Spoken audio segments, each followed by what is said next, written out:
Hello everyone, this is Arushi Pratap. Welcome to Crypto Priyam channel. आप सभी का स्वागत है। तो बिना किसी देरी के जानते हैं मार्केट में क्या चल रहा है। बिटकॉइन ने अपना ऑल टाइम हाई ब्रेक किया $108,000 का। तो without wasting any more time, let's get into the video. And if you new to this channel, don't forget to subscribe and hit the bell icon so you won't miss our videos. MicroStrategy acquires 15,350 Bitcoin for $1.5 billion, boosting its holdings to 439,000 BTC. MicroStrategy ने फिर से purchase किया है $1.5 billion worth of bitcoin, despite bitcoin के knew all time high बनाने पर भी। तो MicroStrategy ने 15,000 से भी ज़्यादा बिटकॉइन खरीदे हैं, जो अब इनकी टोटल होल्डिंग 439,000 BTC बनाते हैं। Currently over $46 billion.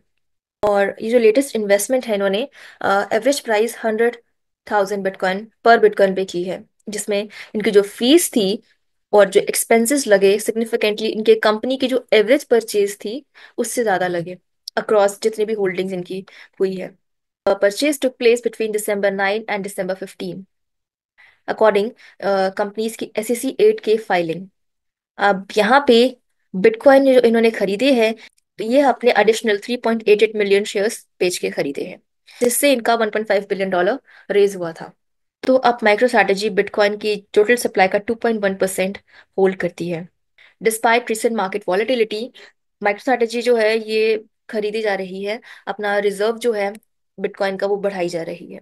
MTGOX transfers $172 million Bitcoin to new wallets as BTC hovers near 107K। तो bankrupt crypto currency exchange MTGOX ने फिर से अपने 172.5 मिलियन वर्थ ऑफ बिटकॉइन जो है वो एक अननोन वॉलेट में 24 घंटे के अंदर अंदर ट्रांसफर किए थे, जब बिटकॉइन ने अपना न्यू ऑल टाइम हाई बनाया ऑलमोस्ट $108,000 का। यहाँ पे 1620 बिटकॉइन जो थे वो उन्होंने ट्रांसफर किए थे, जैसे कि इन्होंने पहले अपने 24,000 BTC ट्रांसफर किए थे। आकम इंटेलिजेंस ने शो किया है कि इस एक्सचेंज ने 1619.6 BTC जो है वो टू अनटैग्ड एड्रेस ऑन December 17, जो कि 1427.9 BTC और 191.7 BTC ट्रांसफर की है अलग अलग वॉलेट्स पे। तो अगेन इसका जो रीज़न है वो अनक्लियर है। यही चीज़ आती है सामने कि क्रिएटर्स को पे करने के लिए ही ये ट्रांसफर कर रहे हैं। Major implications for gaming tokens as CyberConks hit with SEC Wells notice। तो US SEC ने वेल्स नोटिस भेजा है साइबरकॉन्क्स, जो कि एक NFT गेमिंग प्रोजेक्ट है। तो यहाँ पे इन्होंने इसके खिलाफ, इस प्रोजेक्ट के खिलाफ लॉ सूट फाइल किया है। और SEC यहाँ पे बोलती है कि ये जो भी गेमिंग प्रोजेक्ट है इनको अपनी NFT को एज सिक्योरिटीज रिकॉग्नाइज करना चाहिए, एज सिक्योरिटीज कंसिडर करना चाहिए। जबकि साइबरकॉन्क्स जो है वो इससे बिल्कुल अपोजिट बात कर रहे हैं कि हमारी NFT जो है वो कोई सिक्योरिटीज नहीं है, दीज आर डिजिटल एसेट जो कि प्रोजेक्ट में एज अ टोकन यूज की जा सकती है। तो SEC जो है वो इस चीज पे कंसर्न है कि इसे सिक्योरिटीज क्यों नहीं समझा जाएगा। तो इस वजह से साइबरकॉन्क्स को वेल्स नोटिस SEC के थ्रू आया है। This notice is a formal letter जो कि SEC इशू करती है, informing an entity that a regulator has completed a preliminary investigation and is considering an enforcement action. So 30 दिन का उनको टाइम मिला है रिस्पॉन्स देने का। साइबर कॉन्ग्स का जो NFT है पहले वाला, जेनेसिस कॉन्ग्स NFT, तो इनके ऊपर पहले से ही स्क्रूटनी चल रही है। जबकि साइबर कॉन्ग्स ने बोला था कि ये एक कॉन्ट्रैक्ट माइग्रेशन था, नॉट अ प्राइमरी सेल। तो साइबर कॉन्ग्स ने बोला है it has never raised capital and has been mostly bootstrapped. और इन्होंने फिर से SEC ने नोटिस भेज दिया। यहाँ पे साइबर कॉन्ग्स जो है वो वोकल है अपने चीज़ को लेकर, और उन्होंने ये चीज़ बोली SEC को कि इनको ब्लॉकचेन टेक्नोलॉजी के बारे में कुछ भी नहीं पता। साइबर कॉन्ग्स टीम जो है उनको वर्ड ऑफ सपोर्ट मिला है from one of the Axie Infinity founder Jiho Zirlin, who is confident that the new administration will end the persecution of our people. Cyberkongz जो है वो यहाँ पे ये कह रहे हैं कि NFTs डिजिटल एसेट होती है, randomly generated 2 or 3 dimensional social avatars that can be used in play and collect and adventure runs। ये सब कुछ होने के बाद भी साइबर कॉन्ग्स का NFT का प्राइस है वो अभी भी स्टेबल है। Ripple set to launch RLUSD stablecoin on December 17। तो रिपल ने अपना स्टेबल कॉइन RLUSD जो है वो लॉन्च करा है। Offering a compliant and transparent digital asset जो कि यूएस डॉलर रिजर्व से बैक्ड है।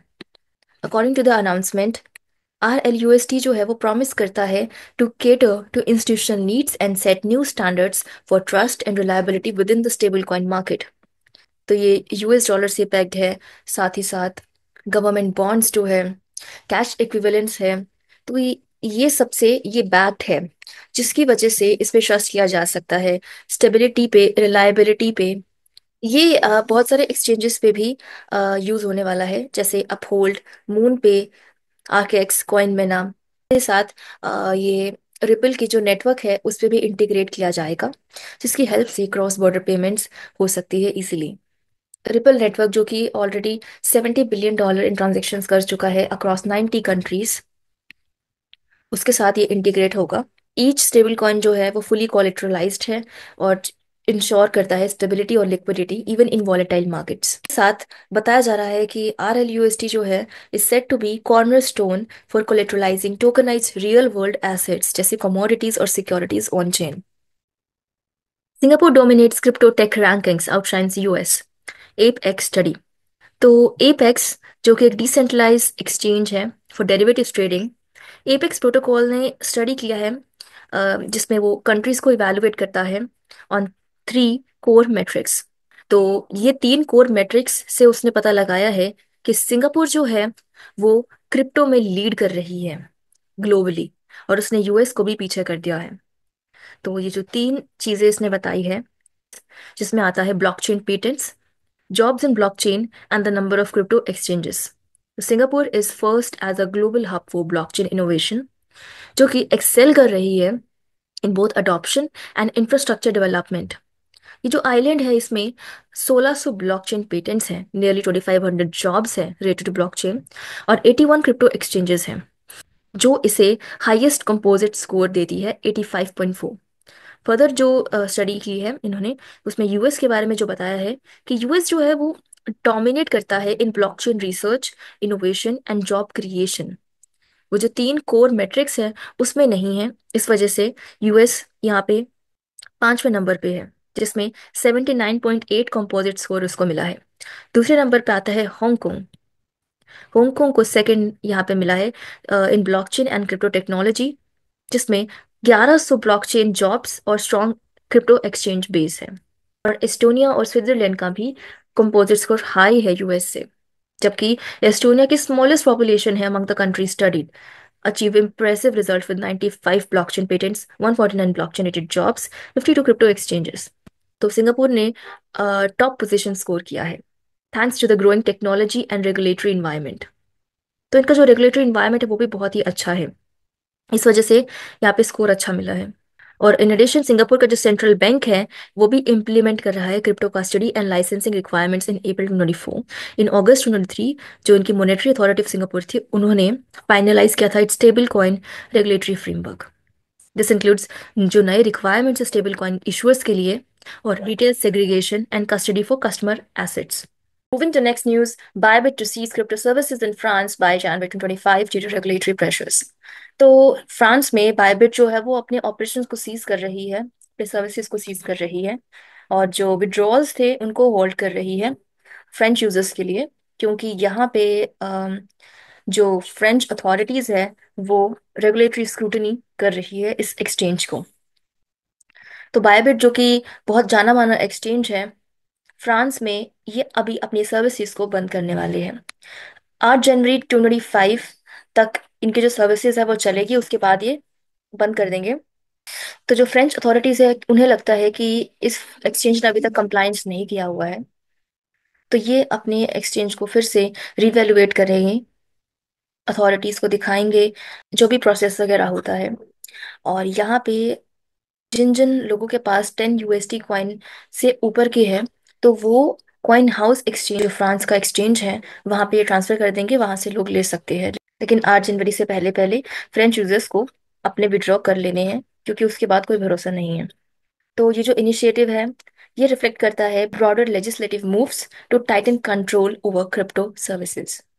Moving to next news, Ethena Labs launches USD TB stablecoin backed by BlackRock Liquidity Fund।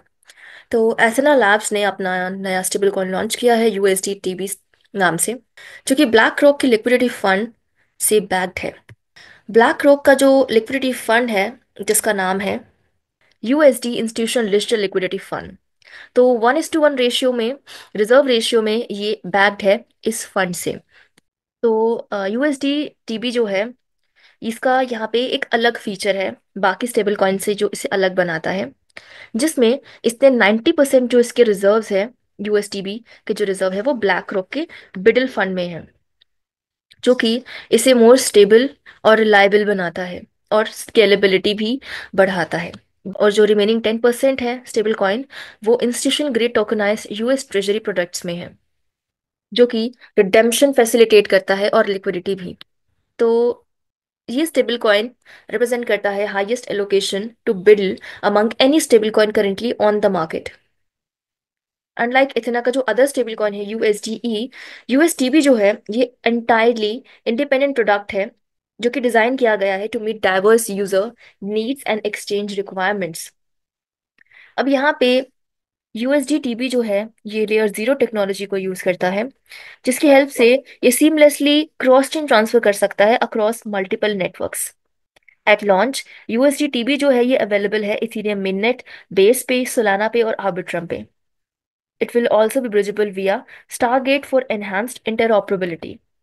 तो ये जो स्टेबल कॉइन है, ये एक्सटेंसिवली ऑडिट भी किया जाता है to ensure security and compliance, जैसे leading auditors including Quantstamp, Cyfrin and पेशॉप।